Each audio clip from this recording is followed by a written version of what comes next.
right, we should be live any moment, any moment. Wait till we can see. I know there's a little bit of a delay, but we can see we're live. One moment.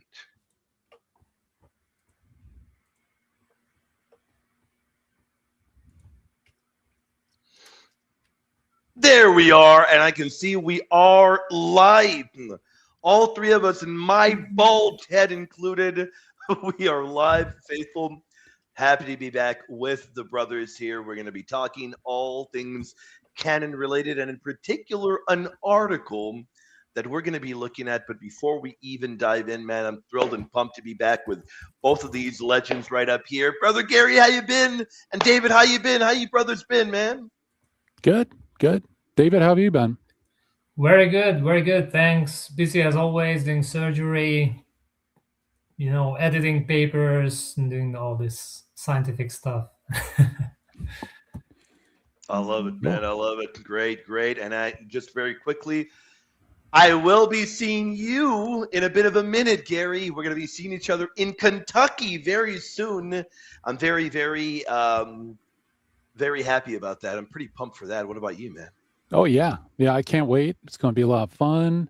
Oh, yeah. And, I hope everything works out well. God willing, the weather will be nice, and we get to hang out with each other. Oh, yeah.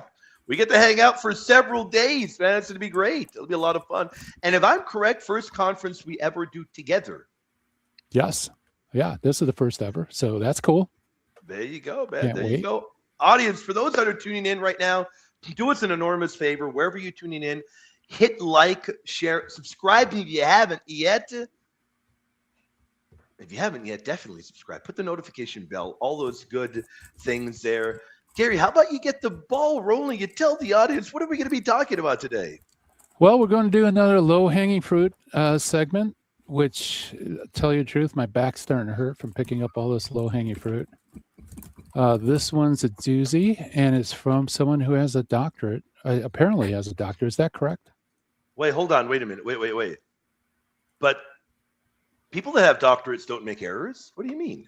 Ooh. What are you talking about? Well, maybe one doctorate they might, but not three though. All right. There we go. One. Only the one we got. The one we got up here.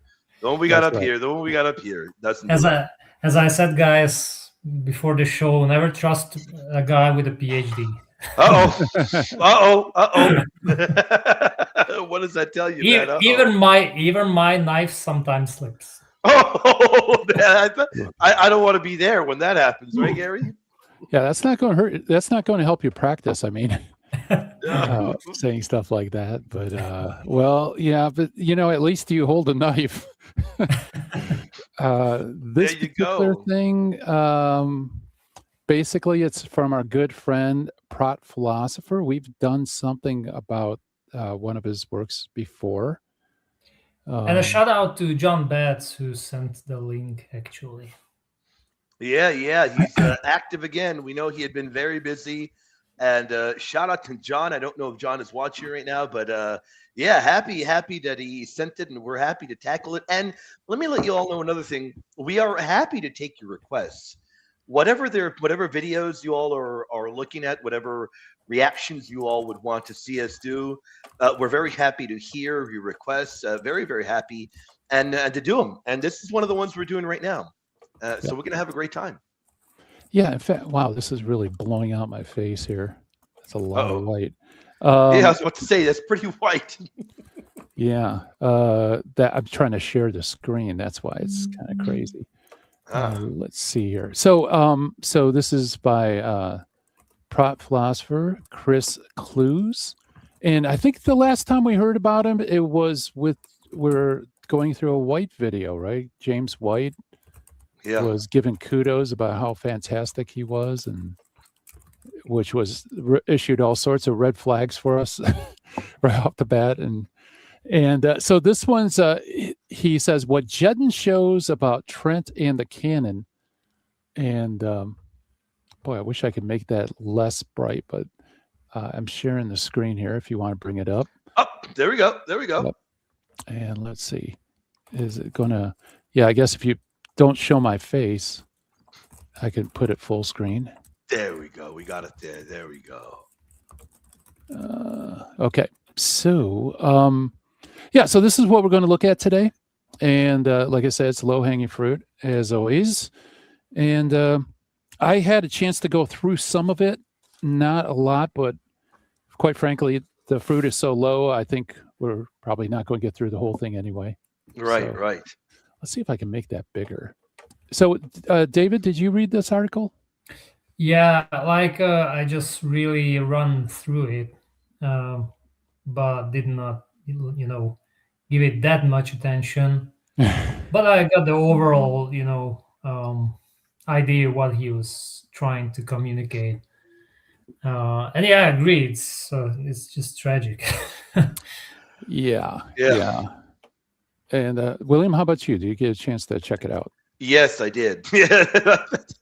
I think the word that David used there, tragic, is appropriate. Definitely do think so. Yeah. Yeah. So I think it'd be fun going over it. I don't know, Gary. I'm reminded of the zombies that you bring up all the time. You can hack down some of the worst arguments that you're ever going to encounter. You hack them down as if they're not very capable zombies. You hack them down, but that zombie comes back up like from a video game. Those zombies that rise back up, and they're pretty weak and they can be hacked down over and over. But they keep getting brought up. I don't know what to say. Yeah, it's crazy. In fact, I was reading this and thinking, maybe where did he get his doctorate from? Because the level of scrutiny that he puts into this is so low. But anyway, I'll let the audience decide. I hate it when people try to psychoanalyze the authors before treating the substance, right? So yeah. So basically, for those who don't know what Jedden is a 2-volume work on the history of the Council of Trent. Yep. There's a few other ones. I've read Jedden, at least for this particular session. Sure. Trent. I mean, it's decent, right? I don't. There's a couple things I disagree with them, but largely it's pretty good. And so I don't know. Do you want me to just read and then comment? Yeah, and I guess we can comment on it. I think that'd be the best. I do want to very briefly let the audience know. So anything you all have on your mind, let us know. I just want to quickly give a shout out to Gary 2.0. How you doing, Gary? And to AB, who says, God bless, brethren. AB, the Lord bless you, my friend. And anyone else, if you all have your questions along the way, send them in. Later on, we'll pin the link. We want to hear from you all. Go ahead, brother David. I'm sorry about that. Yeah, so his affiliation is University of California, Santa Barbara. Ah, okay. Probably that's where he got his PhD. He's got 6 publications, 6 papers or so. On philosophy, basically. The one thing that I learned this a long time ago, and many years back when I began my friendship and working together with a friend of all of ours, Father Kappas, brilliant scholar. The one thing Father Kappas told me years back, he said, hey, you're going to learn very quickly that scholars make a lot of errors. You need to always fact check. You need to always do the due diligence. Sometimes these are the sloppiest of individuals. And I think we've learned that, haven't we, guys? We really have learned that as we've gone along. Yeah. Yep. And, it's, I guess, par for the course when it comes to the canon, That's how it is. It really is. Unfortunately, this is an area where there's not a whole lot of work that has been done, especially in the issue of the canon, and people make a lot of errors. They really do. But you know what? Thank the Lord that the Lord has allowed us to come together as brothers and to be able to, to tackle these claims. I mean, I enjoy this. It's going to be fun. All right, cool. Okay, so let's do it. Let's read the article, shall we? Yeah.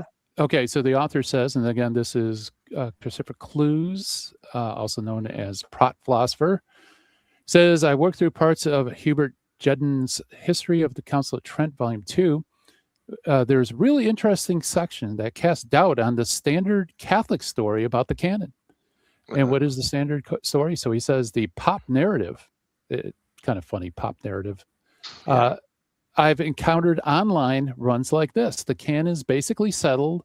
by the Council of Rome in 382, the affirmation of Hippo 393, and Carthage 397 to 419, ratified by Florence 1441, and formally defined at Trent 1546. On this view, Trent didn't decide anything new. It just reiterated what the church always held. I think Jedden's account of Trent shows this narrative is false. Okay. So any thoughts on that, guys? David, I'll let you go first. You know what? I don't really have anything to add because I disagree, you know. Yeah, with that's his assessment. pretty crazy stuff. Okay, well, first, basically settled. And this is a pop narrative. I don't know why. He's kind of styling it as not academic or not founded in academia, I guess, or sources. Like, why is he trying to do that? Why doesn't he just say the standard narrative is this and go on with that? Also, I'm trying to. That date for Florence doesn't look right to me for some reason. Florence was 1441, 42. Okay, yeah, I guess it's fine. Okay. Okay, so now he says he's going to poke holes in it. Now he reiterates again the pop narrative, but this time he adds all sorts of elements. He says, see the narrative in action. Consider the recent exchange on X. A Catholic apologist posted the following timeline as a refutation of the Protestant canon. First century, God says the church is the pillar and bulwark of truth. 1 Timothy 3:15. 382, Council of Rome. I'm just going to do the highlights. 393, Hippo 397, Carthage 419. Carthage again, Second Council of Nicaea 787, says 73 books. 1442, Council of Florence. 1546, Council of Trent. 1534, Luther says 66 books. 1561, Calvin says 67, including Baruch. 1823, the British Bible Society stopped spreading 7 books to save money. And he says this is rhetorically powerful. Until you check it, then it falls apart. Okay, so here are the goodies. Any comments about the standard narrative here? Number one that I would say, and get the ball rolling by saying, number one, the church is the pillar and foundation of truth. And I think the one thing that I'd point to is this creates a major issue for him because as he put that up there, that narrative is one that crushes his theology.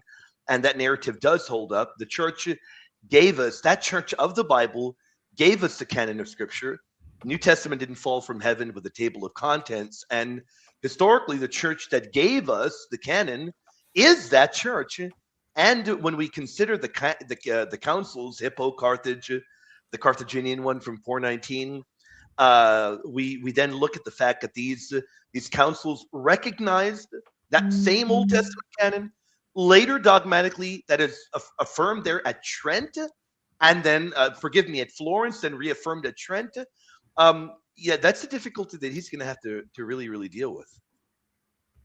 Yeah, I don't know who this apologist was, but just a tip to you guys out there. Since the case for the canon is so strong, you got to make sure that you carefully qualify everything. You have to. Because they will try to find any tiny little piece of unqualified material and jump on it. And yeah, can I give one example?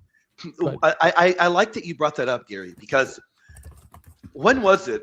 I don't remember if Brother David was with us. This was maybe a month and a half, 2 months ago, when a Calvinist apologist joined, and he tried to go at you with Rome 382, but immediately you nipped it at the bud and you said, well, hold on, we don't argue for that. We don't need Rome 382. Let's begin with the North African Code, Hippo, Carthage. But he didn't like that. You remember that? He didn't like that you immediately you took it out immediately. He didn't like that. He's like, wait, but that's a common narrative I hear. And you're like, but it's not a common narrative we use here. We don't need Rome 382. Let us go with the standard that scholarship recognizes, Hippo, Carthage, the North African Code, and go from there. And he didn't like that at all. Remember that? Oh, yeah. Yep. Absolutely. Yeah, it kind of threw him off. Yeah, I would basically make a distinction. Like, for example, for me, I would accept that Rome 382 gave this canon list, but I also acknowledge that I cannot prove it in a scholarly way. So Sure. I'm just No relying doubt. on the tradition. Right. You wouldn't have to, if they don't want to grant that, you wouldn't have to waste your time on that, is Yep. what you're saying. Exactly. And that's what we did. That was the point that we're trying to make there. And he didn't like that. He didn't like that at all. Yeah. Yep. So, yeah, you got to be really careful.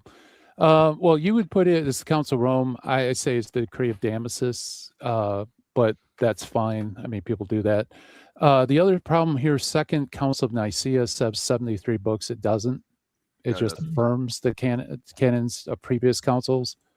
Yeah, he's assuming that it's taking all of those from Trullo. That's what he's assuming there. Right. Yeah. Yeah. And let's see, like Luther, Calvin, I guess that's good. The rest is fine, but I'd be careful about a couple of things because, like I said, when you have a really strong position, the best your opposition can do is look for the loopholes, right? So you got to be very careful about how precisely you speak. All right, so now he says it falls apart. It's all false. Okay, so here's the pressure testing. Let's go point by point. The Council of Rome, 382, canon decree didn't exist as the apologist describes. The list of biblical books attributed to the Roman Synod under Damasus comes from the Decretum Galatium, which scholars date to the 6th century, not 382. There you go, guys. Okay. I mean, fine. What about Hippo and Carthage? Yeah, I wouldn't even grant him this point, because he got me kind of feisty reading this article. Good. Okay. Yeah. First, I would say it's the Decree of Damasus, not the Council of Rome, because that's kind of up in the air. And scholars who look at this, like, for example, the Benziger Hunermann edition says that it's attributed to Pope Damasus, regardless if it comes from the council or not. And he says that the books are attributed to the Roman Synod under Damasus comes from a later Pseudo-Galatian decree, which he doesn't call Pseudo-Galatius. So that's another one I'd qualify. In the 6th century. Now, first, a lot of the material we have comes from being quoted from later material. Right. So he thinks he's poking a hole in this when actually, if you're familiar with patristics, this isn't very unusual, right? There's lots of things that we don't have immediate copies of, but rather we have reproductions later on, right? Yeah. And you mean Melito's list is not Melito's list? Yeah, exactly. Yeah, exactly. See, that's why you are the canon sharpshooter, David. Yep. And the other thing I would say is, okay, fine, it's in this Pseudo-Galatian, right? But it's attributed to Damasus, right? So what we have is a recension, a 6th century recension of Damasus. So even by saying that still doesn't take Damasus off the table. In fact, it doesn't even damage it. It just, it does show it's a little weaker than the other stuff on the list. But sure. I think it's still, I mean, upon what basis can you say it isn't from Damasus, right? Yeah. And yeah. That's a really good point. Yeah, on what basis? That's a great point. Yeah. So anything else, David or William? I got nothing else to add in that. You, David? I'm sparing my voice on the next section. Oh, I know what you're talking about. One moment, let's just call out avoid history. Gary? Yes. Oh man, I love that guy, man. I love it. Every now and then, he even he appears randomly on my channel at night when you're tucked into bed late at night, and he'll just put Gary as well. I'm like, what are you talking about, man? Avoid history. Thank you so much, man. But don't be a hater, man. What about me? When are you gonna say William? Man, what a hater, man. I feel left out, man. Am I chopped liver, man? All right, let's go, man. All right, yeah. Moving on. Hippo 393, Cartridge 397, 419 were okay. or Wow. regional African councils, not ecumenical councils, and they list First Esdras, Second Esdras in a way that doesn't match Trent's later list. Septuagint First Esdras is a apocryphal edition of Ezra, which Trent excluded. So Hippo and Carthage actually contradict Trent on a specific book. The Pop list pretends that the councils affirmed the exact Tridentine list. They don't. They didn't. Yeah, so he says this because Clue started reading Gallagher and Mead's book. Right. Now, of course, I want Dr. Clues to prove his thesis or this information, which he got from Gallagher and Mead, that the North African councils pronounce specifically those books from which he calls Septuagint, which isn't actually, because we have codices which are not pure Septuagintal manuscripts, but never mind, because you have Daniel in the Theodosian form, but that's a whole different story. I want him to prove that these North African councils were dependent on those specific codices, because we have many other manuscripts where we don't have the same arrangement, when we don't have the Greek Esdras and the combined book of Ezra and Nehemiah. So why does he think that the North African councils were dependent on these Greek codices, not even mentioning that the North African councils were not using Greek codices, but Latin ones? Yep. So I want really Dr. Clues to prove his point, because he doesn't know what he's talking about. And he's completely omitting this is funny, because this is I think, one of the rare exceptions when they're going to avoid the lists, or avoid all the canonical lists, because it's not in their favor. Because whenever the father says that First and Second Esdras are the same as the Hebrew Ezra, they somehow forget about the lists. No, now they don't exist, So, yeah, sorry, Dr. Clues, but this is just bad. And there is no way to prove your thesis. Exactly. I'd like to add something, if you don't mind, guys. I'd like to add the one thing that I find, underneath that all, look at what he says there. Hippo, Carthage were regional African councils, not ecumenical. David brilliantly dealt with the claim on Esdras, so I'm not going to touch upon that. But what I do want to touch upon is this: if those councils, so he's saying those councils are regional, kind of with the implication there that, well, they weren't even ecumenical. Why would it then matter if they were ecumenical? Would it mean he would accept them then? Most Protestants are going to reject the decrees, even of ecumenical councils they disagree with anyway. So the real issue is not whether a council is regional or ecumenical. The real issue is, do they accept the church's authority? And his objection, really, when we begin to peel it back, the objection is not, well, I would accept the canon if an ecumenical council taught it. No, he wouldn't. He wouldn't. Really, the objection is this: it is, I reject the canon because it has books that I don't believe belong there. So I think the regional argument, when they say this, and they say this very often, you know this, Gary and David, I think when one says, well, it's only regional, it wasn't ecumenical, I think that is a distraction from the real issue, is what I truly, truly do believe. Because very clearly the North African Code would then later receive higher approval. We know, though, that those decisions weren't left hanging as kind of like local opinions. They received approval. Pope Innocent, I believe, in 405 or 404, right around there, somewhere around there. Is that right? And then later on, of course, 405. Okay. So the idea that, well, you know what, it's merely a regional council.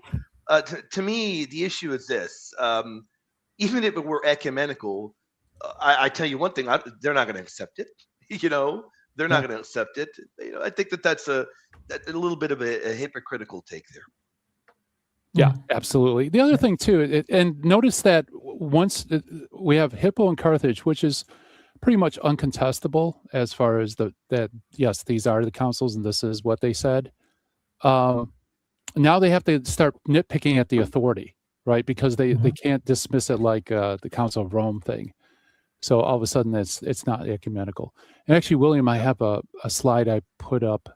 Oh, you do? My bad. Okay. Yeah. One moment. If you could I bring saw that two up. there. That one there? There we go. Yep. This is There we go. There we go. There you go, guys. So, the claim that these are mirror local councils, I've gone over this in the series. You guys can check it out. And this basically shows how well integrated this is into the church between North African councils and Trent. And so you have the Carthage Hippo becomes part of the African Code. It's approved by Pope Damasus. By the way, the green is papal decrees. The blue is ecumenical councils. Orange is the African councils. And the purple are codes of canon law or civil law. So you see, it's all integrated together, that this becomes part of a body of legislation that's accepted in the East and West. And it's reaffirmed and reaffirmed by papal decrees. And it's interesting that this list that he gives neglects to say anything about papal decrees. Right. It's all councils. Yeah, I'm trying to be charitable here. Has he even done the research? Would he even be aware of them? Is my question. Yeah. I'm being honest. I don't think he. From what I read in that article, to me it shows very little awareness of the arguments. Really, I'm be honest with you. Yeah. That's why I said it's. I'm like, is this guy has a doctorate? It's pretty amazing. Yeah. Okay, so this is part of the African Code, becomes a body of legislation, East and West, is in the books, tacitly affirmed by other, by ecumenical councils. You have Agatho and Constantinople III. We talked about that. You have the Trillian Council. And then the next one's Second Nicaea. So we could talk about that next. But I just want to show this, that no, this is part of a larger body integrated within church law. I love that image there. It's great. Let me ask you this, Gary. Have you found a single magisterial decree, statement, whatever, papal decree, council, conciliar decision on a shorter canon? Well, there's always the canon of Laodicea, right? Pseudo one. The pseudo. The spurious papal, of course not. Yeah, exactly. It's crickets. There's nobody, on this caliber or this level, that nothing that comes close to that. Not even remotely. No. And of course, not even mentioning all the numerous citations, formal citations from the Deuterocanon within the decrees of ecumenical councils, starting all down with the Council of Ephesus. If we don't count the Council of Nicaea and Jerome's testimony that Judith was regarded as sacred scripture there, which we don't have direct evidence, but Jerome testifies. But what evidence would we have to think that he was wrong? I believe it. Especially go for it. Especially from someone who favored the Hebrew canon, right?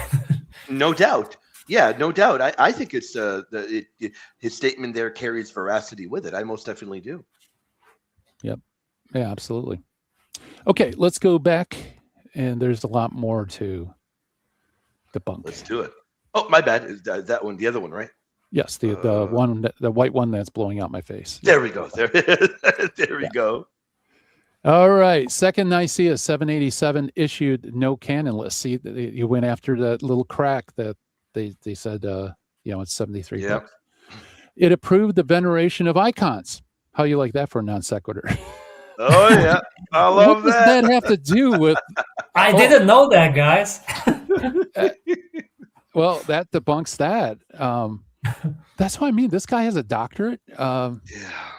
Okay. The claim that Nicaea II ratified the canons rests on a generic endorsement of the prior conciliar tradition in Canon 1, not a specific canon list. Catholic apologists cite this as if Nicaea II independently confirmed a 73-book canon. It didn't. I'm not sure whether he even knows that in Canon 1, Second Nicaea is actually referring to Trullo, and it's actually Canon 2 from Trullo that is affirming Carthage. Right. Oh, Because yeah. you need to follow, it's not, I don't think the Catholic apologists broke down how Nicaea is in favor of a larger canon, Right. and so maybe Dr. Cruz is confused, like, how does this work, because it's really not so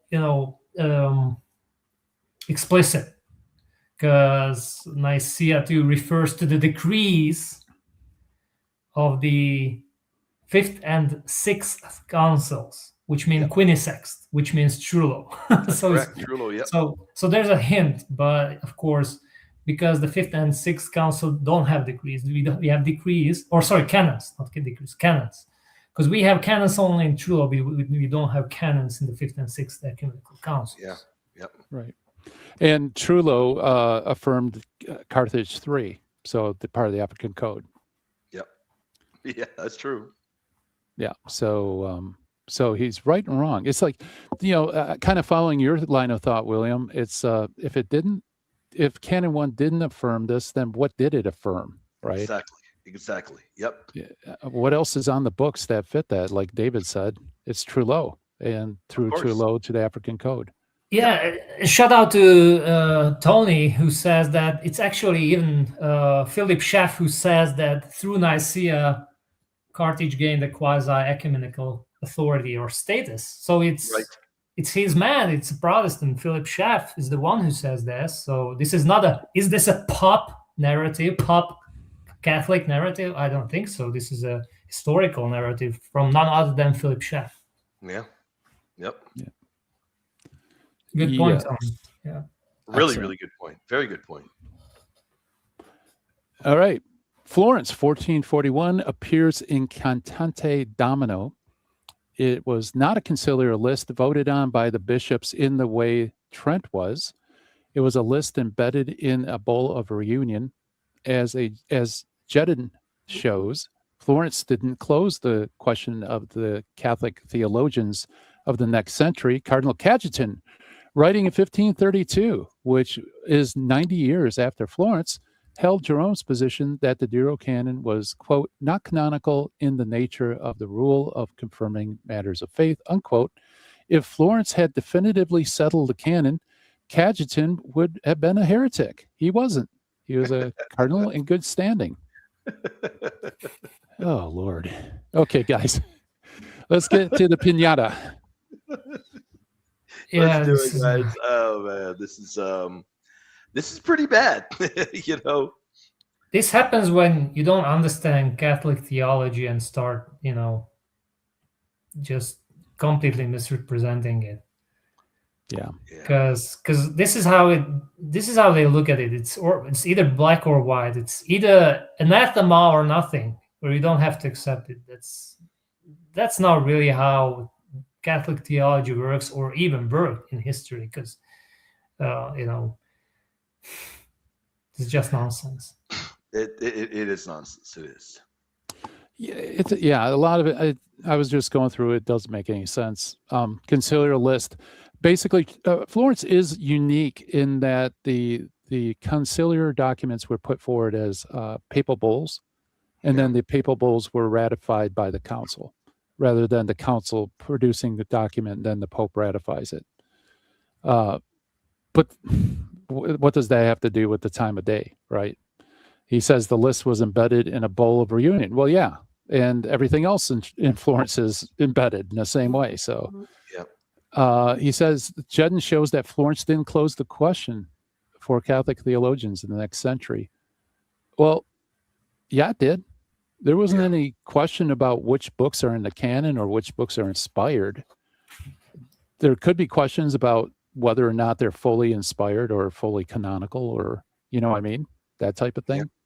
Yep. But as far as Trent, we'll see this. As far as Trent's concerned, Florence pretty much sealed the deal as far as the conciliar list, and likewise with the North African councils.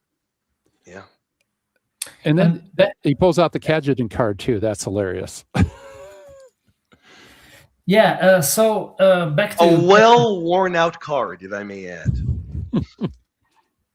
Go ahead. I'm sorry. isn't it true that many things are usually incorporated or were incorporated in the past into the conciliar materials, even though these were not specifically canons or decrees of those councils? Isn't that true? Yeah, well, you had a really good example of that. Yeah. Yeah. So what really immediately popped in my mind was the Tome of Leo, Right. which the council, and there was no voting on it. Yeah. Right. And they said Tome of Leo, yeah, that is settled. I mean, that's how it is, you know. So we have precedent from history that just because there's no voting and it's not a separate decree or canon of the council, but it's just incorporating materials into the conciliar documents, that still stands, that's still conciliar. It's not just some kind of random letter sent by a council father or bishop, attending a council. Even though we have even letters incorporated in minutes and acts of previous councils. So clearly, Dr. Klus is not familiar with the history of the councils. Second thing, so he says, well, Cajetan would be declared a heretic. Okay, so just because Hans Kung, and this is one of my favorite examples, who denied papal infallibility after Vatican I, does it mean that Vatican I did not definitely decree papal infallibility? Right. Absolutely not. Was Hans Kung anathematized as a heretic? No, he wasn't. Because he repented. But still, that would not undermine in any way the authority of Vatican I. Not at all. Just as you have still Unitarians popping up after the Council of Nicaea. You still have the battle between Unitarians and Trinitarians even after Nicaea. Does it somehow undermine the authority of Nicaea? No, it doesn't. It still settled the matter. So this is a completely nonsensical argument, and it doesn't work at all. Not even mentioning that Cajetan is completely misrepresented here, and not even giving full due to his absolutely horrendous rejection of some New Testament books. Right. Yeah, perfect uniformity after a council is the mark of whether something is closed or not. Then no council ever closed anything. Right. Because there's never perfect uniformity. There's always individuals that are mavericks that go awry or whatever. And another thing too, we could also point out, since William, you're very familiar with the Cajetan card. Oh yeah. Was Cajetan orthodox on everything in the canon? And I mean both Old Testament, New Testament. Not at all. That's a great point that you bring up there, which gets me to the point. Why on earth do people continue bringing him up? I to be honest with you, I'm confused. Other than the fact that people really simply just don't know any better. They don't know any better. Now, when we actually look at Cajetan, as you mentioned, Gary, you don't only have an issue with him in the Old Testament. You got a big issue with him and portions of the New Testament as well. That already right there makes him a poor representative of the canon. I mean, and clearly his views were not the received position of the church. And he was censured. I think that's one thing that people never realize. He was corrected and censured. Why don't we ever hear that? Why? Why don't we ever hear that? I'm going to tell you right now, using Cajetan is self-defeating for Protestants. You got to know a little bit of the material, but it's self-defeating. Because if they're going to appeal to Cajetan because he disagreed with parts of the Old Testament, well, be consistent. He disagreed with the New Testament books too, many that you all hold to be canonical. Be consistent. But Protestants do not want to. They don't want to be consistent. And really, the majority of them, they probably don't even know. Cajetan is a very poor witness. His views were clearly not the teaching of the church. And he questioned more than just the deuterocanonical books. he did receive criticism for those particular positions. And look, whatever way you want to look at it, why would you appeal to Cajetan? What would it prove? That an individual theologian can err? I mean, would appealing to Cajetan, would it then overturn the consistent canonical tradition received by the church? There's no way on earth. There's no way on earth that it would. To me, it is nonsensical to appeal to him. Yeah, absolutely. Yeah. Instead of me typing this, Zishan Lies, I guess it is. I butchering that name. In Pakistan, hopefully that comment helps out. I know you're up late. Basically, Deuterocanon is not an official term used by the church. It is a thing that we use, we speak of because it's handy to use, but it's, if anything, it's kind of like a subdivision amongst the scriptures, but it doesn't show different levels of authority or anything like that. So I don't know if I answered your question. So let me know. Let me give people a shout out. Because I know there are some people tuning in on the Apocryphal Apocalypse. Shout out to you. If you're tuning in over there, come on over here to Patristic Pillars and subscribe here as well. And then if you're here in Patristic Pillars, because we're streaming on more than one channel, if you're here in Patristic Pillars and you haven't subbed over there in the Apocryphal Apocalypse, which I don't know why you wouldn't have, head over there and subscribe, and make sure wherever you're tuning in, whether you're on here in Patristic Pillars or the Apocryphal Apocalypse, do us an enormous favor. Hit the like button. Your likes go a long way. Hit the like button.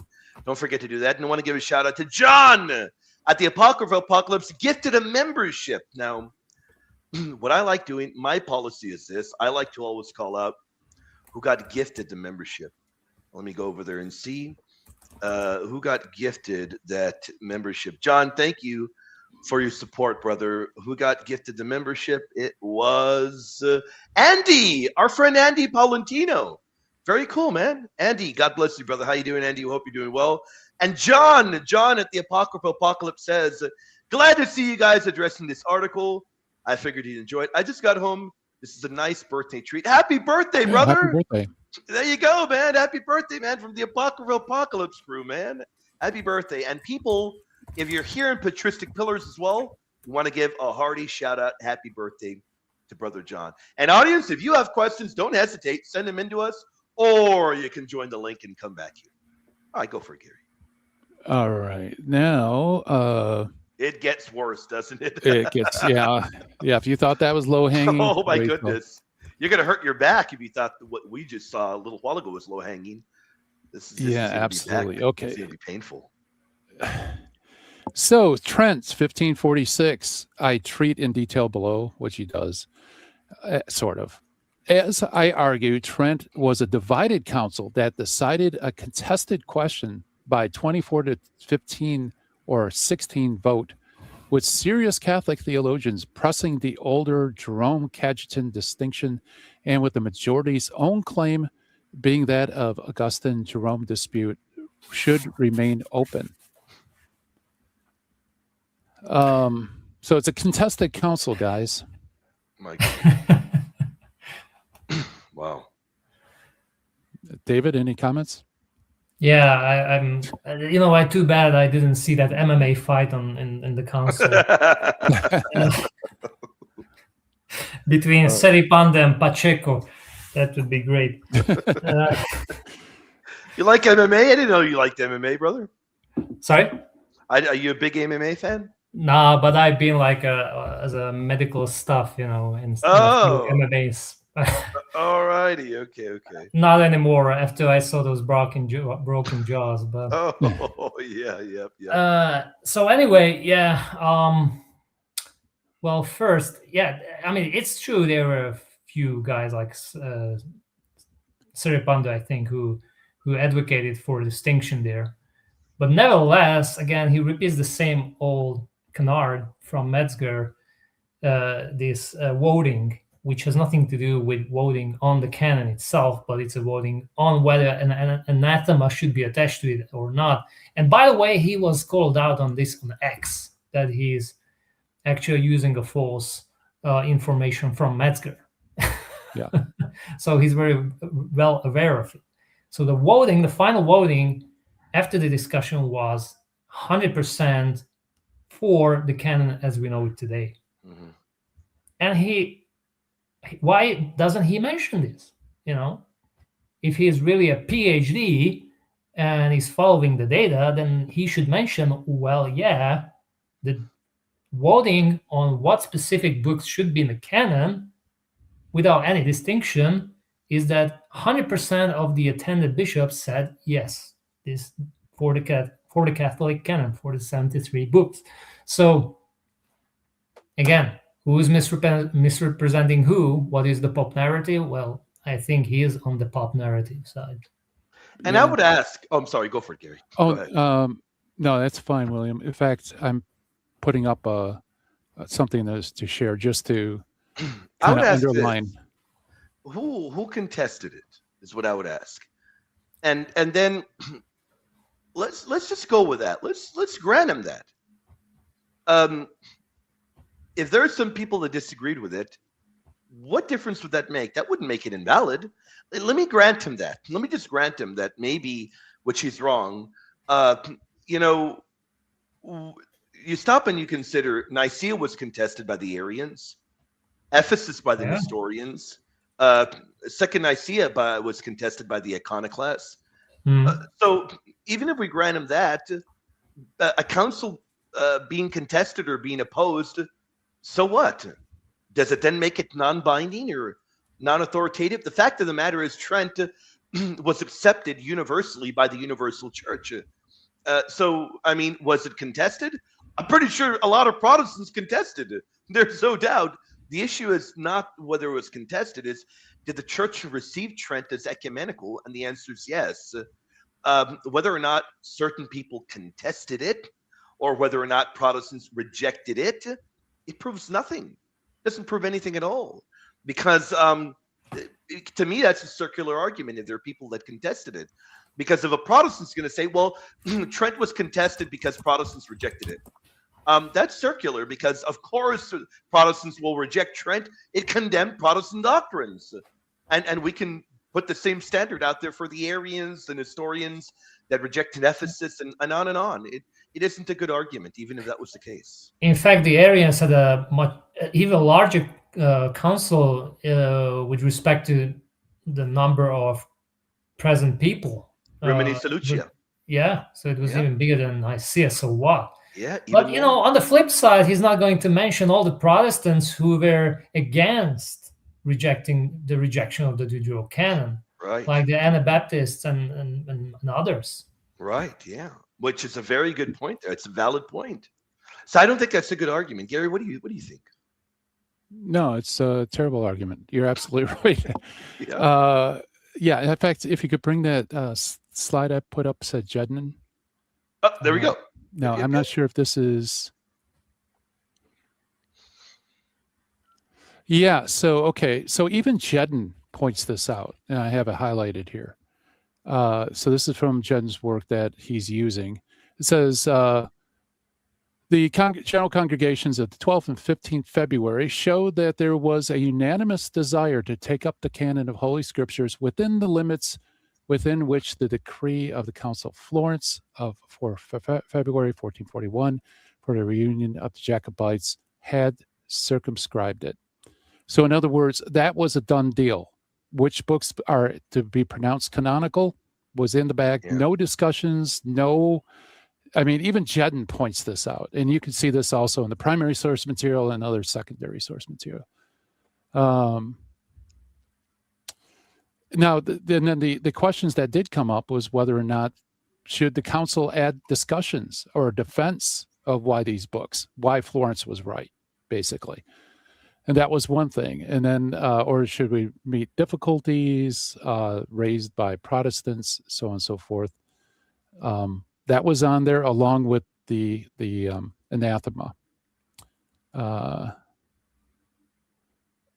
Yeah, so that's basically what he has, and that's from Jeddan. So you could take this down, but I just want to underscore what David said, right? Yep. This vote really has nothing to do with the canon per se. It's whether or not there should be a canonical penalty against anyone who dissents, any Catholic that dissents from it. And by the way, the discussions at Trent named Cajetan as one of those people that would be under this anathema. Oh yeah.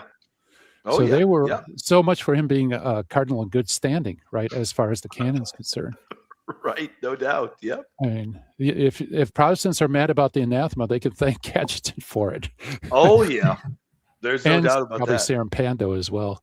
Okay, so the listing dates of Luther and Calvin are also an issue.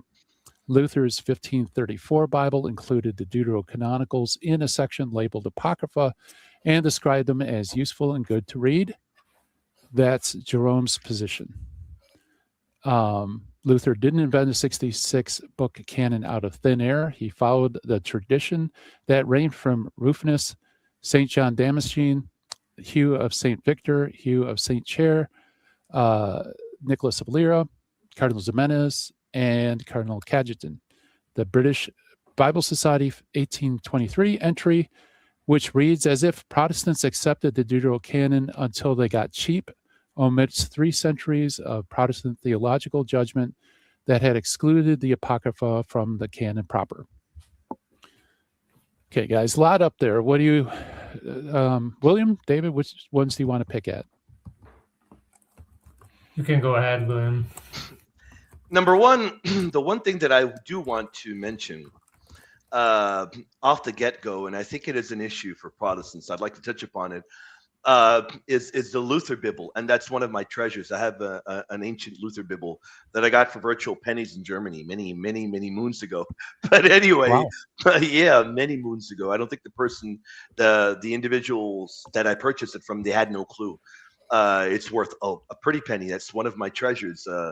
An ancient Luther Bible edition I have, and the fact that Luther didn't physically remove those books from his German Bible, to me, that's pretty big, because that to me creates a serious problem that I really, honestly, don't hear enough Protestants deal with. Look, nobody's denying that Luther's treatment of these books was not problematic. It definitely was problematic. The issue is for them is that Luther never removed them from his Bible. You know, he never removed the Deuterocanonical books from them. Did he relegate them to an apocryphal section? Sure. But the fact that they remained physically there, to me, that is an issue for modern day Protestants who flat out don't have these books. The majority of them don't have these books in their Bible. That is an issue, and I think that he kind of really doesn't even touch upon that. It doesn't even really gloss over that particular point. Yep, very good. David, anything you want to take a swing at? Yeah, I mean, this is a complete misrepresentation of each and every individual, except for Cajetan, who is treated very inconsistently.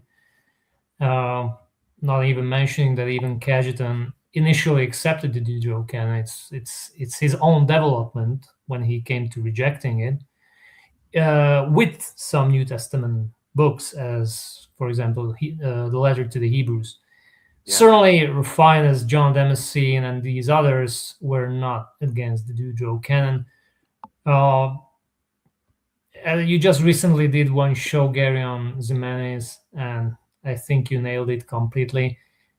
On the flip side, I wish Dr. Clues, if he is a doctor, would read the Oxford Handbook of the Apocrypha, and specifically the chapter called The Protestant Reception of the Apocrypha by Matthew Corpman, a Protestant scholar who acknowledges that even among Protestants, the reformers, the earliest ones, actually it was a minority who rejected the Deuterocanon. So if he's talking about some kind of tradition, then he should look at his own Protestant tradition. That's a good one, yeah. And right in the nascent time of Protestantism, in the very eve of Protestantism, and how the Deuterocanon was actually accepted. Or should we call his approach a Protestant accretion? Exactly. Yeah, and the only thing I would add is, remember that chart I brought up I mean, I think as far as evidence is concerned, when you're dealing with councils or papal decrees that are going out to large swaths of bishops, that has a multiplying effect as far as their probative weight. So we have all these councils, all of them reaffirming, reaffirming the same canon over and over. And so, but that doesn't really count as a tradition, right? But when you have these 7 individuals here, that's a tradition. So out of these 7 individuals, 5 of them explicitly are following Jerome. I mean, they're not even independent sources. Right. But that's a tradition, guys. See, he didn't pull it out of his hat. He had these 7 guys that he could appeal to say, look, they did it too. Yeah. Yeah, and that's very interesting. None of them appealed to Melito or Sardis, right? But Jerome. Right. Yeah. Right. So this tradition, according to them, started in the 4th century. Another accretion. That's interesting. And as you pointed out, Gary, of course, the Catholic Church has a magisterium, which is, of course, an integral part of our theology. And, we're not following individuals. We are following the Church, who has the authority to, who has the authority to give us the canon. So, right. Yeah. Yeah, and he also drops the ball on the British Bible Society 1823, right? Instead, he kind of changes the subject, saying, well, it seems like they're suggesting Protestants accepted the Deuterocanon as canonical, but they got cheap and then removed it from the Bible. No, the point is that the Bible Societies removed it from Protestant Bibles, that wasn't the historic Protestant Bible. They were always there. Yep. And it wasn't until 1823 that they got rid of books that, I mean, if you go back to the ancient codices of the 4th and 5th centuries, right, they have books in them. They have deuterocanonical books. The earliest Protestant Bibles had these books in them. But but the turning point was 1823, and they got rid of them to the point where a lot of Protestants today don't even know that there was Apocrypha, so-called, in Protestant Bibles. I think that's a big point there, because when you put it into perspective like that, Gary, we're talking about 300 years after Luther. That's pretty big. That's pretty significant that Protestant Bibles continue to print the Deuterocanon for 300 years after Luther, and then there's this cutoff. I mean, Luther's German Bible had it, and many German Bibles throughout the centuries.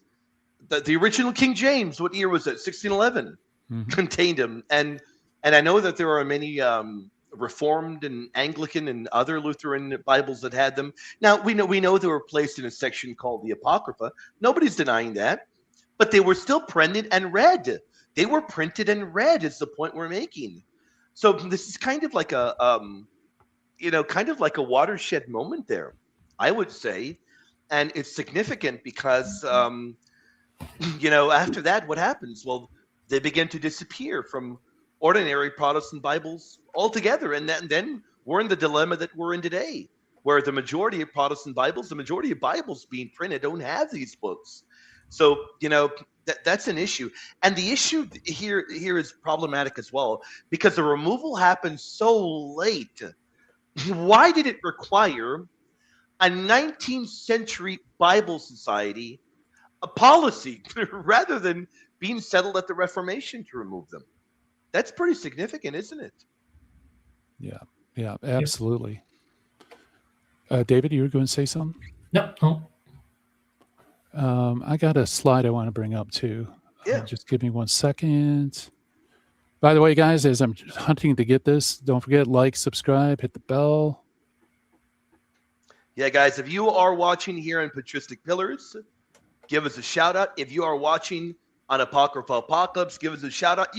Guys, you should have both browsers open, not just one, man. Come on, man. You got to support both channels, man. We got to have the same amount watching on both. Come on, guys. Open up 2 browsers, man. Support both channels. We are a team. Faithful, thank you for tuning in. And if you have any questions, send them in. Or you got the link pinned. You can join us back here. Oh, you got the slide. There it is. There it is. I got the slide. Yeah, there we go. Now, my apologies. I It's so love small. that. Oops. Sorry, this was made for a different purpose, but if you could see on the left-hand side, you have Luther's 1535 Bible. Now, you said 66 books, but if you look closely, oh, actually, no, this is not the right one. Darn it, this is the Old Testament. If I had the New Testament, you would see that he also excluded from numbering the books of the New Testament, the books of James, Jude, Revelation, right? Yep. Yeah, I do not believe I have that. But so him coming up with a 66 book canon didn't come out of the blue. Well, what about the New Testament? How he mangled the New Testament, at least initially. Oh yeah. He degraded deuterocanonical books of the New Testament as well. Yep. So was that an innovation? Yeah. Yep. I think so. No doubt. All right. Let's see. All right. Moving on. The list works rhetorically because it creates the impression of an unbroken historical chain. Date counsels 73 books, but what emerges when you check each entry is that several of the councils didn't even say what's claimed and didn't exist as claimed. Well, yeah, I think we kind of already responded to all those. Yeah, it's true. The 73 book claim is a little wobbly. It should have been better qualified. But Right. nevertheless, it still doesn't change the point that these councils did, in fact, affirm Hippo Carthage, and that became part of the law of the church. And there is, this unbroken historical chain, if you will. Now, there's dissenters from it, that's for sure, like those 7 people that he mentions. But, it is what it is, guys. Yep. All right. Yeah, no doubt about that. Okay. David, now any thoughts on that? Oh, where are we getting? We're getting to a good part. Yeah. This is one of my favorites, gentlemen. I'm gonna step away very quickly just to get a refill of water. I'll be back in under a minute. This is gonna be a lot of fun, and I need to be ready to enjoy this. I'll be right back in a moment. You getting water, not Diet Coke? Wow. I don't have any cold Diet Coke at the moment. It's not cold at the moment, so and I don't like putting ice. I don't like putting unless the Diet Coke is already cold. Unless it's already cold, then I'll pour it into ice. But if it's warm and then pouring it in ice, oh man, yeah, I don't like that. I'll be right back. Well, you should be like me and have an unending supply of caffeinated beverages. All right. Trent itself was divided. The canon was contested at Trent itself by serious Catholic theologians right up to the final vote. Girolamo Serapando, the Augustinian general and later cardinal, proposed keeping Jerome's traditional distinction between the books fit for proving doctrine, between books fit for proving doctrine and books fit for edification. He grounded this distinction in Jerome, Rufinus, John Damascus, and Cardinal Cajetan. Cajetan, in his 1532 commentary, held that the deuterocanonical books were canonical in the nature of a rule for confirming matters of faith, unquote. I read Serapando as joined in this concern by Bishop Brando of Fano and by other theologians, the Room. Okay, that's what it says, the Room. Okay. So, David, what do you think about that? Yeah, I mean, again, just because you have a discussion, and I don't know who are those and other theologians. Apparently, he cannot name them, but certainly you can count them on your one hand. Yeah, because clearly the majority was against of any distinction, and they appealed to Florence. You can't change what Florence, has decreed, because you cannot change tradition. Tradition is just received. It's not made up or somehow adjusted according to your ideology or your views. It's simply received, and they received Florence's list, and they couldn't do anything with it. Yeah. In fact, that first line is boldface. I hate calling things lies, but that is simply false, out and out. The canon was contested at Trent. No, it wasn't. The canon was never contested at Trent. The canon initially, and we just read in Jedin even says so, unanimously in favor of just adopting the canon of Florence. All the discussions was, well, what do we do with that? Should we add some notes? Should we put a defense? Should we put an anathema? Should we add all other books are to be rejected? All those things that shaped the decree itself, that was the stuff that was hammered out. But as far as the contents of the canon, it was a done deal from the very beginning. And that's why, and apparently Dr. Cluse doesn't seem to realize that's why Serampando in his protest never got traction, because essentially he's introducing distinctions into conciliar decrees that they did not make, and it doesn't affect the canon because the books were affirmed inspired by Florence and canonical by the North African Council. There's enough said, right? Yeah. The council isn't going to, they're not going to define whether the Book of Ruth is higher than, the Book of Lamentations or something. They're not going to take up discussions like that. And by the way, if you read the tract that Serampando wrote, that's precisely what he wants to do. He wants to put all these books in different orders of authority, even the proto-canonical books. And no council is ever going to do that. I'm sorry. William, sorry for stepping on you. You wanted to say something? No. Great points you're bringing up there. They're great. There's no doubt there. The council fathers, there's nobody contesting the canon. Nobody's contesting it. In fact, what it's done is, as you pointed out, Trent is adopting the Florentine canon.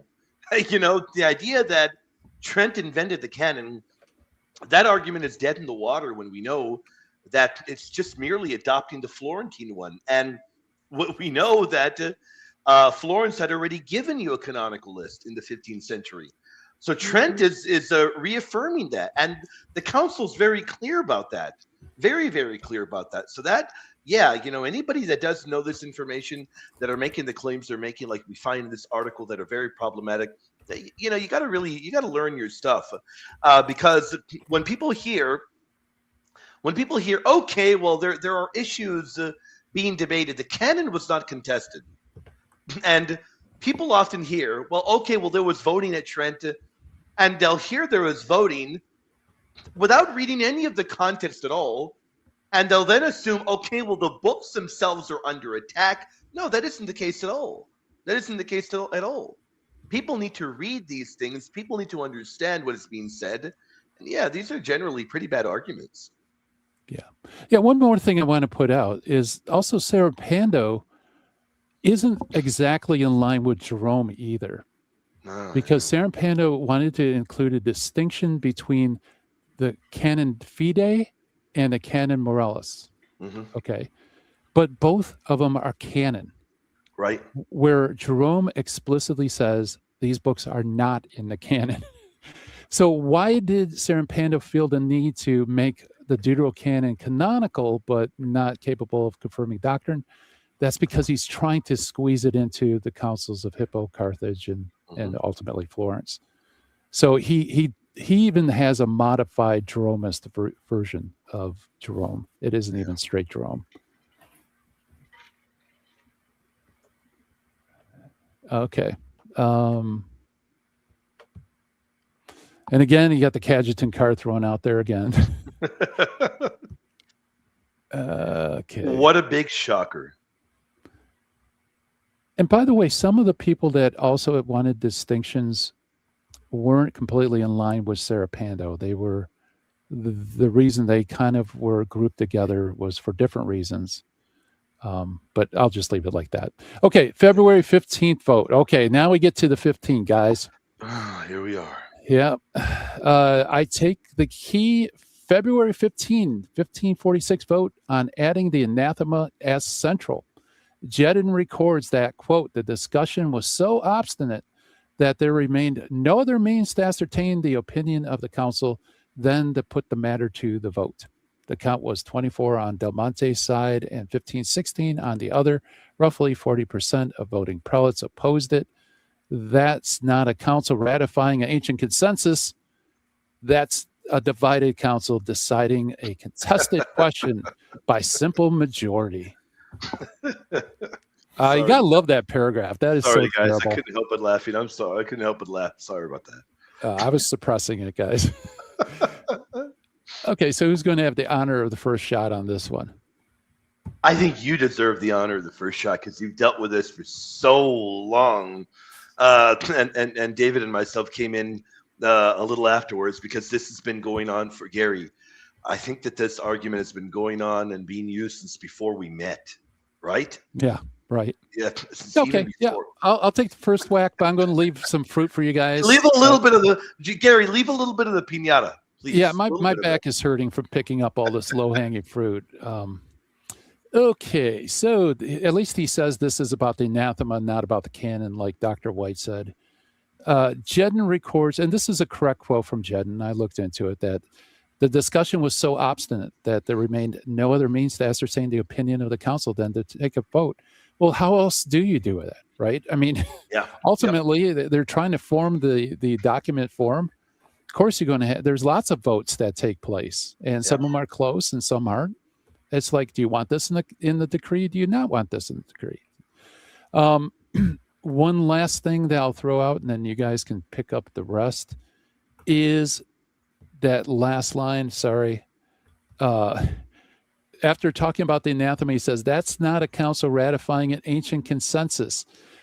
The ancient consensus isn't about the anathema. The ancient consensus is about the canon. Yep.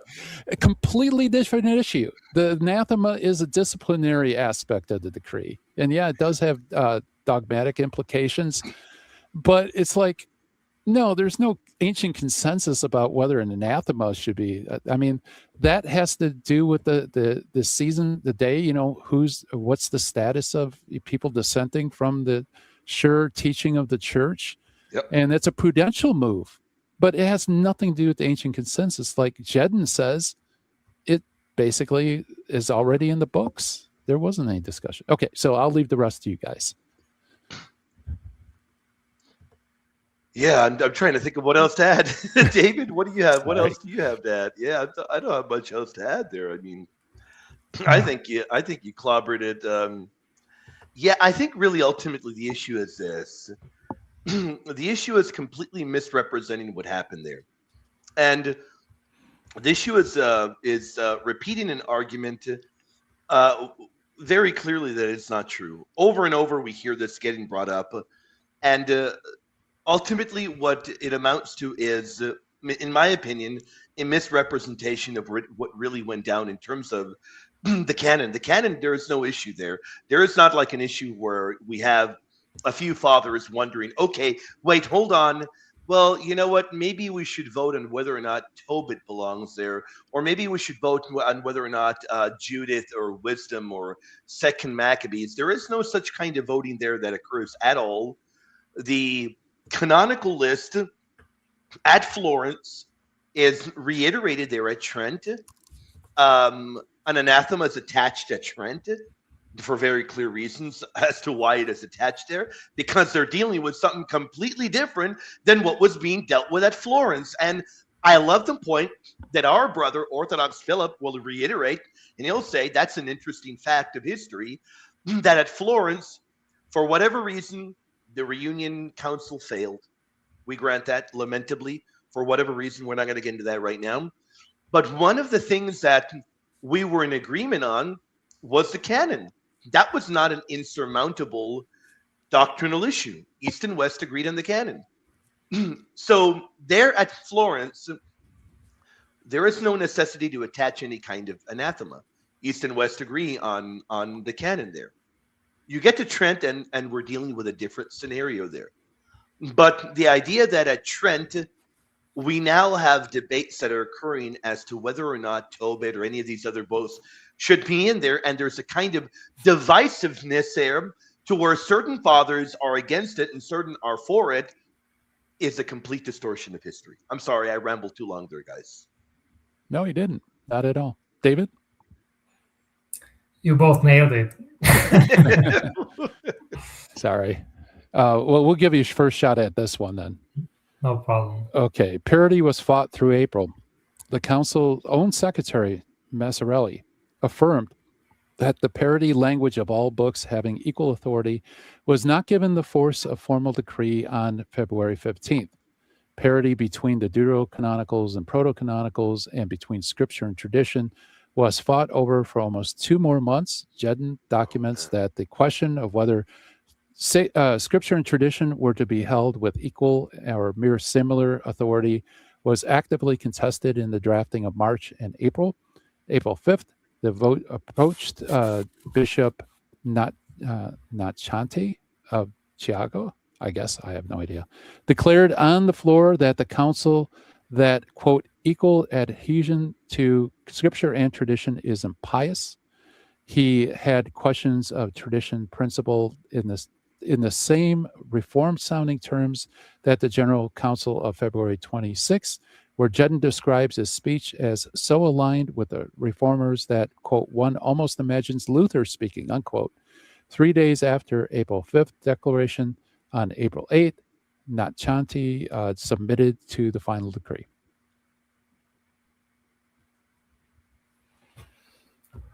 So he's what, nitpicking one guy or what? I guess I don't know who. highlighting. So I don't know who's Nachante, but nevertheless, he brings up one guy from how many bishops?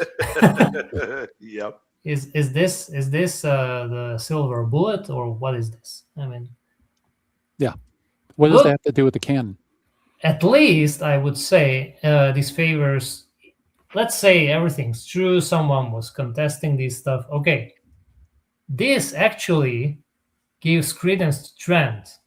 Oh yeah. Sometimes you hear the argument, well, Trent excluded all those guys, who were in favor of distinctions and qualifications and whatnot. Apparently not. Yeah, exactly. William, anything you want to add? I have got nothing else to add there. That's a really, really good point there.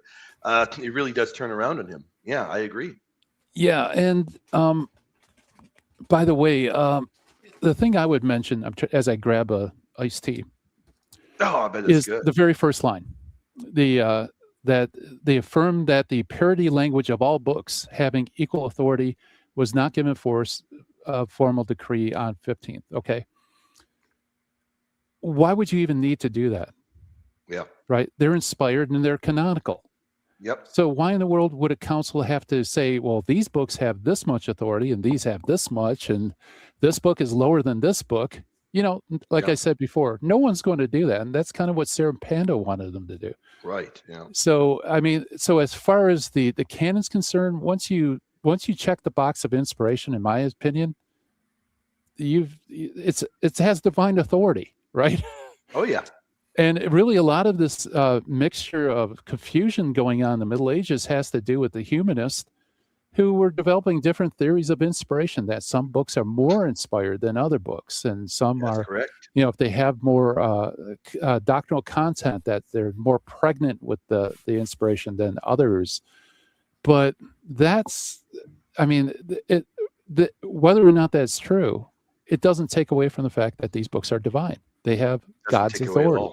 So, and that's basically it. And then the rest is, most of the discussion was over sacred tradition and what kind of language are we going to use, and in terms of showing that, like Vatican II says, they both come from the same divine wellspring, and they both merge to a certain end, and therefore they have this divine authority because they have God as their origin. And so a lot of discussion was just basically on wordage, how are we going to express this? And there were disagreements, and I totally agree with you. This shows, if anything, it shows how fair Trent was, that everybody could air their own opinion and try to persuade the majority. Yeah. Mm-hmm. Okay, so moving on. We're almost done, guys. I think there's not much more to go. I hope. I hope. My back is, it's hurting a little bit, man. Oh, actually. Oh, yeah. Let's try to push low-hanging fruit. This is pretty low-hanging. Okay. We got to move on because David's got a section at the bottom. I see that. Okay. With Jimmy Aiken and the closed canon. Oh, there you go. Okay. So Dr. Clue says, what really hit me and would shock anyone who's been fed the always held line is the majority owned rationale. They didn't claim the question had been settled. Per Jedden, it sided with Bonacci's view, quote, the controverted theological questions, which had always been the subject of discussion between Augustine and Jerome, should not be decided by the council, but should be allowed to remain open. The result of the above-mentioned vote of the General Council of 15th February committed the council to a wider canon, but inasmuch as it abstained from theological discussions, the question of the differences between books within the canon was left as it had been, unquote. Oh, I should probably finish. In my reading, the majority acknowledged the Augustine-Jerome dispute remained unresolved, except the wider canon has practical reception. The decree closed the question anyway against Jerome. Okay, sorry about that. Go ahead, David. Was there ever a discussion between Jerome and Augustine on the canon? I don't think so. I don't think so. No. This myth keeps coming up. It keeps coming up, man. My goodness. Yeah. Actually, there wasn't. There is no evidence there was any discussion between Augustine and Jerome on the canon, on the parameters of the canon. There was a discussion on text, on specific variants, but never on the books. In fact, Jerome himself acknowledges in the preface to the Book of Tobit that the church's canon is different from the Hebrew canon. Yep. So he knows that very well, and he affirms that the Hebrews corrupted their own canon because they excised the Book of Tobit. So much for Jerome. And the second thing is, okay, again, what do we see here, guys? We see here one guy. So what Dr. Klus is doing is picking a few statements from this and that. I would like to know how many statements on the flip side he is not presenting. Yeah, good point. And what kind of open discussion? I mean, there's no open discussion. As you said, Gary, no such thing. It was already settled. Yeah. It was at the latest at Florence. Yeah. Florence very clearly says God is the author of all those books. It means it's divine, it's inspired. Period. There's no discussion. Yeah. Right. Yeah, it's in the bag. Yeah, absolutely. And they're not going to go into, let's get in the middle of theological disputes of yesteryear, whether it's relevant or not, and settle it. I mean, that's not, if Trent did that, then Protestants would be pointing the fingers at Trent that they're innovators, right? Wouldn't hear the end of it. Wouldn't hear the end of it. And majority vote wins, just like he's accusing Trent of doing. Yeah. But instead, they basically affirm what has been affirmed. It's in the books. It's at the law of the church. And it's been that way since the 4th century, basically. Want to give a shout out to Abel. Abel, thank you for the support, the super chat. Look at what he says. So I see the evidence presented, but I just feel like Trent was the first time these books were adopted, There you go, man. You see all of the evidence, and I'm still gonna go with a popular pop narrative. Now, if there's anything that is a pop narrative, that is a pop narrative, isn't it, guys? Absolutely. It seems to me as if I was reading Christie. I see EWTN, I see Jamaican. I'm lacking John Martignoni here, but anyway. No. You're lacking John Martignoni and Father Paco. Yeah. And they're all the authorities. Abel, thank you for your support. And John, shout out to John. He says, I opened another browser. John, thank you for the support. He sent a gifted membership here on Patristic Pillars. Spaz Vince got gifted the membership. I always like to call out who gets gifted memberships. And I always like to say, hey, don't forget to thank the person that gifted you the membership. Very kind of them. John, thank you for your support, brother. And another thing I want to say to John, thank you for recommending we check this article out, man. thank you for recommending it, and glad that you're back and you're active again. And everyone else, if you encounter good articles or good videos that you think are worth the Apocryphal Apocalypse team checking out, hey, reach out to us. Let us know. We're always looking for good material. And yeah, every now and then we don't mind picking the low-hanging fruit. Even though, kind of gets your back a little bit sore there. It's a little bit of a good workout for the lower back, isn't it, Gary? Yeah, exactly. I got to get one of those weightlifting belts or something, maybe. Not that it's heavy, it's just tough. I want to throw in a little factoid. I don't know if you and David know, but did you know Jedden wrote a massive 2-volume biography of Sarah Pando? No. I had no idea. Yes. Wow. In fact, I was browsing it before the show. Yeah. So I wonder why he highlights Sarah Pando as like this, maverick, character running out there, 1 against 100. Not that it makes any difference, but it's interesting. Sure, right. Yeah. So, okay, you want to move on? This is David. You're going to love this. This is your wheelhouse. Yeah. I look at what Catholics say today about the canon, and I find a tier system. The pop apologist, Catholic Answers, EWTN, most lay defenders, makes the strongest historical claim that Trent ratified what had always been held. I argue Jedden's evidence refutes this. Okay. Actually, I thought Jedden actually affirmed it by saying everybody adopted the canon. Right. Okay. Jimmy Akin, senior apologist at Catholic Answers, is more careful. Across 2 posts in his own blog, he reached 3 conclusions that bear on the pop framing. First, let's go through each point. Okay.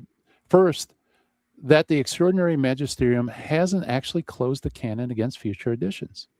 Akin reads the Trent decree directly and observes that, quote, it accepted as sacred and canonical, unquote, the listed books, quote, without saying anything one way or the other regarding additional books, unquote. And therefore, open quote, it did not close the canon in the sense of excluding any future books from acceptance as sacred and canonical, unquote. Yeah, I'm waiting for the time when Jimmy Akin is elected Pope and I can kiss his, ring. But the papal ring. Yeah. This is so funny, guys. I really don't know why do they put so much weight on Jimmy Akin. I mean, I love Jimmy Akin. I think he's and not even he would ask for that much weight. Not even he would demand that much weight. Not even. Because I know Jimmy, he wouldn't. Even Gary knows. But I have an answer for you, though, David. It's what I said before. When you have such an airtight case, any crack, even if it's apologist writing in his own blog, you're going to have to exploit it because there's nothing else to exploit. Oh yeah. Yeah, that's true. This really just shows how pitiful this case is against the Council of Trent. When you need to go to a blog of an apologist, and say, look, here we have Jimmy Akin saying the canon is open and future books can be added. Interesting. Okay, and what way does that have? I always say a writing or a document is just as strong as much it relies on good grounds on evidence. For me, Jimmy Akin never presented a single evidence for his claims. On the contrary, we have contrary evidence. We have directly from the Catechism, and we have from conciliar decrees like Vatican II, Trent itself, actually, which says nothing can be, that the canon is given by tradition that was handed by from hand to hand. To best of my knowledge, nothing else besides the 73 books were handed down. So I don't know how can be something added if it wasn't handed down. And in fact, Jimmy Akin affirms this in one of his contributions to Catholic Answers when a caller asked, "What if we found something additional letter to the Athenians?" And he says, "No, that would not be added because it wasn't handed down as such." So there's the answer for you straight from Jimmy Akin. But of course, they're just gonna highlight and all these nonsensical things. again, nothing against Jim Aiken. I think he's intelligent. He makes a lot of good stuff, but sometimes I do disagree with him, and specifically because there is no evidence for this case for the open canon, just the contrary. Okay. Yeah, and in fairness to Jimmy, he made a mistake. Trent was posed to the Council Fathers. Again, one of those let's take a vote type deals. That whether we should put in the decree that anything not listed should be rejected as apocrypha, essentially, and they voted no.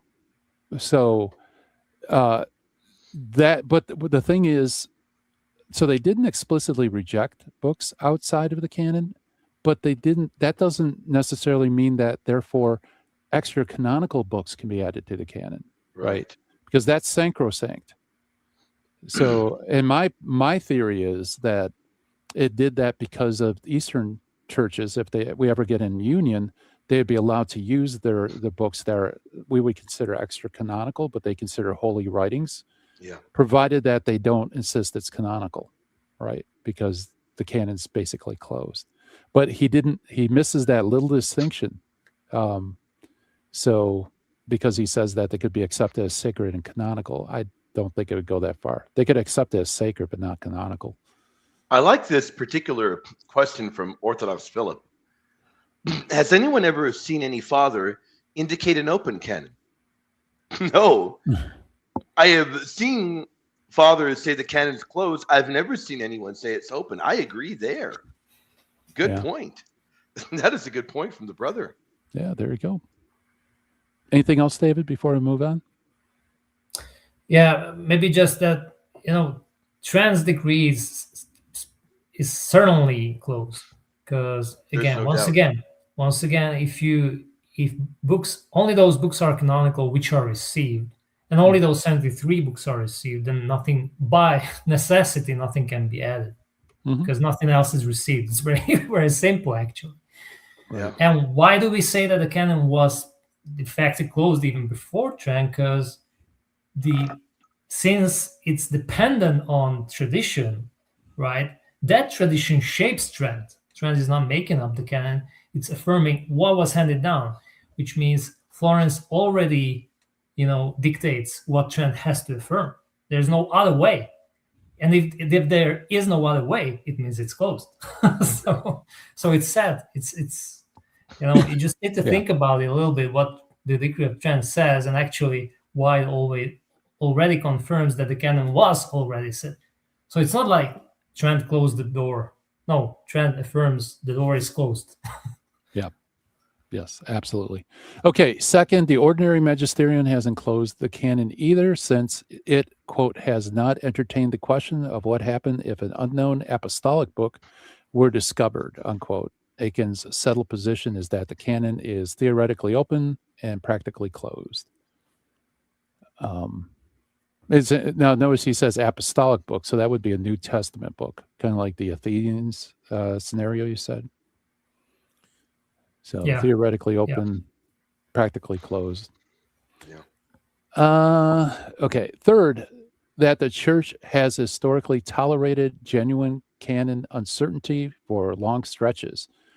As Aiken puts it, there was a long period of time when the church did live with a degree of uncertainty regarding some of the books not infallibly recognized as canonical.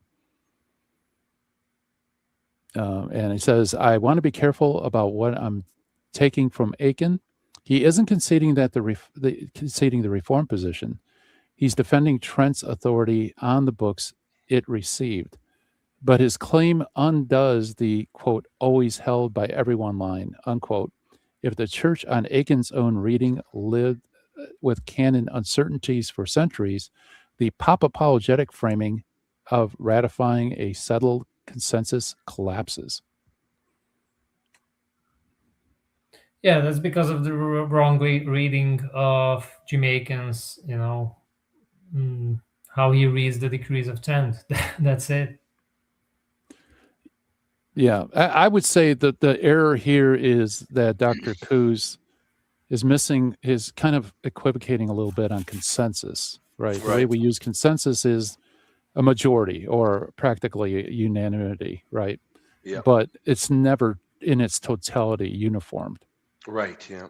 So the fact that there could be uncertainty in certain regions or certain individuals, that can be tolerated, even though the canons, is still affirmed and yet not in the books as far as the councils are concerned. Right, because the earliest thing we have is the Damascus Decree in 382. So you still have 3 centuries. And yeah, there were books in the New Testament that were doubted. At least their authorship was doubted, although Right. some, Yeah. I think Revelation may have been rejected by some. I don't know. Yeah. Yeah. Any further thoughts, guys? I agree. Yeah. Nothing further to add on that point. David, you? Nope. All right. Brian Cross, a call to communion largely abandons the historical claim and shifts to a transcendental argument. Protestants need ecclesiastical authority to identify the canon, on his view, whether they omit it or not.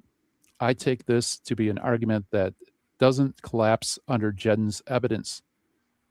And it is one of my attribute inscripturation thesis is built to address. The AIT, thank God he puts it as an acronym, grounds canonicity in the divine attributes constitutive communicated to the inscripturated word, not in ecclesiastical recognition. I argue canon identification doesn't require an external epistemic authority on AIT. This is because it makes the text of Scripture its constitutive metaphysical relation to God's communicative perfections, not its ecclesiastical validation. Yeah, so he's got a bunch of videos on how actually sola scriptura works, and how there's some kind of God's imprint in the scriptures, something like that. It's really philosophical. But do you know what you have to do with a philosopher? You need to put the philosopher on practice. Okay? Mhm. So if you want a theoretical guy to show whether his thesis works or not, you just put a theoretical guy into a practical setting. Mhm. So practically, whatever he argues for just simply doesn't work, because it never worked in history. So no one ever, tried to decode the canon from the canon, or something like that, from scriptures. It's just impossible. Yeah. So practically, whatever he argues for this AIT, practically it doesn't work. You can put out whatever philosophical definitions and theories, practically it will never work, and that's the problem. And he's also confusing ontology and epistemology. Notice, couched in that all those $10 words is, there are a number of errors there. So a Protestant may say, which they do say very often, look, what makes a book scripture is its divine inspiration, as he says there, not the ecclesial validation. And a Catholic can agree on that day and night. We don't argue that the church, we don't say the church does create scripture. God does. We recognize that. We know that very clearly. But that isn't the real question. The real question isn't what makes it scripture. It's how do you know which books are scripture? And that is an epistemological question. That is. And to be very clear, this is a very important one as well, because there are a lot of uninspired works that have great writings within them, and great works, and that were extolled in the early centuries. Shepherd of Hermas was one. Clement's letter, they were viewed as reflecting, divine truths very early on, but they're not scripture. By what authority is he able to discern that? Without an external authority, you cannot settle this dispute. as Gary brought up earlier, and you as well, David. Well, why on earth is Hebrew scripture? Why is James scripture? Why is Revelation scripture? These were heavily contested. They were contested. Luther doubted several of those. He had big issues with the book of Revelation for a long time. And then others had issues with Revelation too. So ultimately, the question is, who is the one that will settle the dispute? And you cannot come back and say, well, the text shows itself to be scripture. No, that's not true. Then every canon dispute would become subjective. That is a bad argument to make, a bad one. So, yeah, look, the Bible doesn't give you a table of contents. It doesn't at all. So the Bible doesn't tell you these are the books of scripture and these alone. So you need an authority to identify the canon. And that authority is the Catholic Church, the church Jesus founded, as 1 Timothy 3 tells you, the pillar and foundation of the truth. So if he wants to say, well, the church didn't create the canon, fine. The church identified it, though. That is the important point that we're putting forth. Yeah, very good. Yeah, I would like to see him applying this AIT thing on specific books, let's say Esther. Right. So he should prove how practically AIT works and gives him the answer, what is the canon? Otherwise, it's just, rhetoric, nothing else. Yeah. Yeah, very good. And also some, see if you can get some false positives or false negatives, right? Yep. And try other books as well and see how they work out. But, the funny thing is that ultimately, although they say it's grounded in the text itself, what they're doing is constructing the canon for themselves by making criteria or hoops that these books have to jump through. Yeah. Which is the same thing they accuse Catholics of doing or the councils doing, right? Making up a canon for themselves. All right. Well, we're almost at the end, the summary. All right.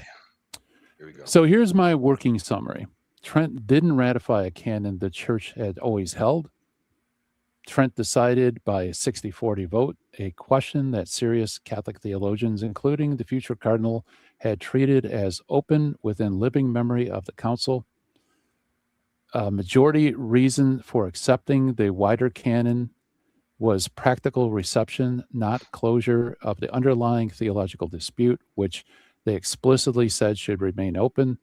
The parody language, which makes the decree look like a clean dogmatic statement, was the most contested piece of the entire debate, forced through over continuing objection of some of Trent's most respected theologians. Boy, we could go line by line through this. Yeah. Okay. Definitely could. Trent didn't ratify a canon the church had always held. What do you guys think? Proven? Not proven? That's a terrible argument. Trent's repeating the Florentine list. Just that alone is clearly refuted. Yeah. It didn't even come close to knocking that down. No, that's bad. That's bad. Yeah. Trent decided by a 60-40 vote a question that serious Catholic theologians, including future cardinal, had treated as open within living memory of the council. That was not about the canon. That was about the anathema. Yep. So it's not ad rem. Right. And David, feel free to jump in. Giving you a little pause here. The majority's reason for accepting the wider canon was practical reception, not closure of the underlying theological dispute, which they explicitly said should remain open. Who they? Yeah. Who are they? What do you mean? Like the whole council? I want to see the evidence for that. Yeah, that's a mess. What you see here, guys, is Cluse's interpretation of cherry-picked statements. That's it. Yep. Let's see. The parody language makes the decree look like a clean dogmatic settlement, was the most contested piece of the entire debate, forced through over continuing objections of some of Trent's most respected theologians, i.e. Serpando and about 3 or 4 other people. Yeah, well, the parody question was largely over the relationship between tradition and scripture. Yeah. And so, but I don't even know how to respond to that. That's just a mess. Total mess, complete mess. Yeah. When a Catholic says Trent definitively defined the canon, what's historically meant is that Trent decided a contested question by a simple majority vote and attached an anathema. Whether that decision binds the conscience depends on prior commitments about conciliar authority that Trent itself was in the process of defending. It doesn't rest on any appeal to ancient consensus that there wasn't one. Oh, boy. Yep. Gary, I would like to see the guy defending, for example, the contested New Testament books and how there was a consensus. And if there wasn't a consensus, for example, let's say, then how does Dr. Clues decide which books belong into the New Testament? Right. Yeah. Yeah. How would you determine? You got a big issue there. You're right. Yeah. Because ultimately, somebody has to make a decision, whether you like it or not, whether it's going to be the church or individuals. Even if it's going to be him, it's still an individual, and he's going to be his own authority. Yeah. So whichever way he goes, he needs to rely on someone. Yeah. Well, it's a mess. It doesn't make any sense. I mean, again, the canon itself was adopted from Florence, North African councils, part of this large body of legislation in the church. Yep. It was a done deal. Yes, there were individuals that opted for Jerome against the consensus of the church, but it was a done deal. So him to make it sound like, well, because there was a simple majority vote about the anathema, come on, that's the best you can do. And again, I need to emphasize this: there is no single papal decree, conciliar decision, anything magisterial that favors a shorter canon. Nothing you're ever going to encounter. And that's why we have the magisterium in the first place. That's why we don't rely on individuals, right, Gary William? So you might have a guy here and there. That's why we have the church. Yeah. And the church, whenever it spoke, it was in favor of the 73 books. And that's what we follow. So for a Catholic, it's straightforward. And the few people that did go against the consensus all relied on Jerome, who was proven wrong. So 1,000%. Yeah. How does that help, right? I mean, Jerome's methodology has been debunked through the Dead Sea Scrolls. It doesn't hold water. So the fact that you might have a string of learned people, that follow Jerome, if Jerome's wrong, what difference does it make? Right. The same Jerome who knows that the Catholic canon was different from the Hebrew, the same Jerome who affirms that Tobit was removed by the Jews, the same Jerome who tells Augustine that the Jews corrupted the scriptures. Yeah. That same one. I don't think they would support all his other conclusions. I guarantee you they wouldn't support all his other conclusions. Exactly. Yeah. Yep. Yeah, so that does it, guys. How's your backs? Oh, my goodness. Yeah, definitely aching a little bit. I tell you that. Aching a little bit bad. Wow. That was pretty bad, guys. That was pretty bad. Yeah, we'll have to start doing deadlifts or something to prepare for all this low-hanging fruit.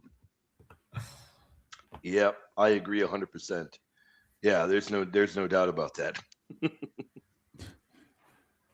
So I got to get going in a few minutes. So anybody else I do as well. Or?